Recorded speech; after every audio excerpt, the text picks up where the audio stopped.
ఈ ఛానల్కి కొత్త వచ్చిన లైక్ చేయండి, షేర్ చేయండి, సబ్స్క్రైబ్ చేయండి.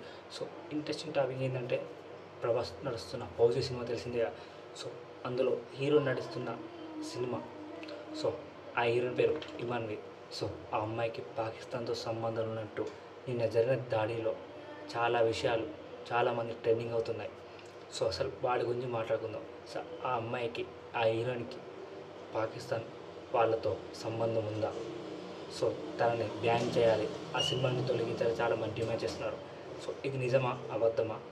మనం ఆ సినిమా గురించి విశేషాలు, ఆ అమ్మాయి గురించి, ఆమె ఏంటిది అని ఈరోజు మనం మాట్లాడుకుందాం.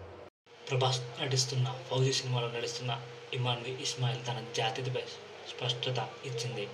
సో పహల్గామ్ ఉగ్రవాద నేపథ్యంలో ఆమె పాకిస్తానీ అని సోషల్ మీడియాలో వచ్చిన ఆరోపణలపై ఆమె ఇటీవలనే స్పందించింది. తను భారతీయురాలని, ముంబైలో జన్మించి పెరిగిన దాన్ని, భారత వారసత్వం కలిగిన దాన్ని స్పష్టం చేశారు.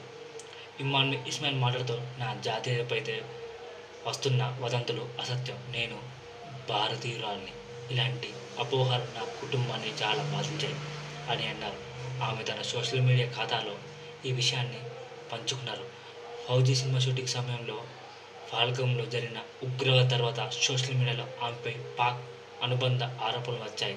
దీనిపై ఆమె స్పందించి ఈ దాడి సమయంలో నేను అక్కడే ఉన్నాను, అది భయానక అనుభవం, అయితే నా జాతీయతపై వచ్చిన ఆరోపణలు బాధించాయి అని చెప్పింది.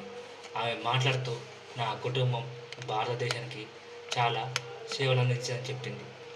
నా తండ్రి ఆర్మీలో పనిచేశారు, ఇలాంటి ఆరోపణలు మా కుటుంబాన్ని చాలా బాధించాయి అని అన్నారు. ఆమె తన జాతీయతపై వచ్చిన ఆరోపణల్ని ఖండించింది. ఈ ఘటనపై పలువురు సినీ ప్రముఖులు ఆమెకు మద్దతుగా నిలిచారు. సోషల్ మీడియాలో ఆమెకు మద్దతుగా పోస్టులు చేశారు. ఇమాన్వి ఇస్మాయిల్ తన జాతీయపై స్పష్టత ఇచ్చిన తర్వాత ఈ విషయం పైన వచ్చిన వదంతులు చాలా తగ్గాయి. సో ఇప్పుడు ఆమె ఈ సినిమాతో చేస్తుంది, ఇటు ఫౌజీ ప్రభాస్తో నడుస్తుంది. సో ఇప్పటికీ ఆమెపై ఆరోపణలు లేవు. సో ఆమె దానిపై ఖండించింది. సో ఈ ఛానల్కి కొత్త వచనాలు లైక్ చేయండి, షేర్ చేయండి, సబ్స్క్రైబ్ చేయండి.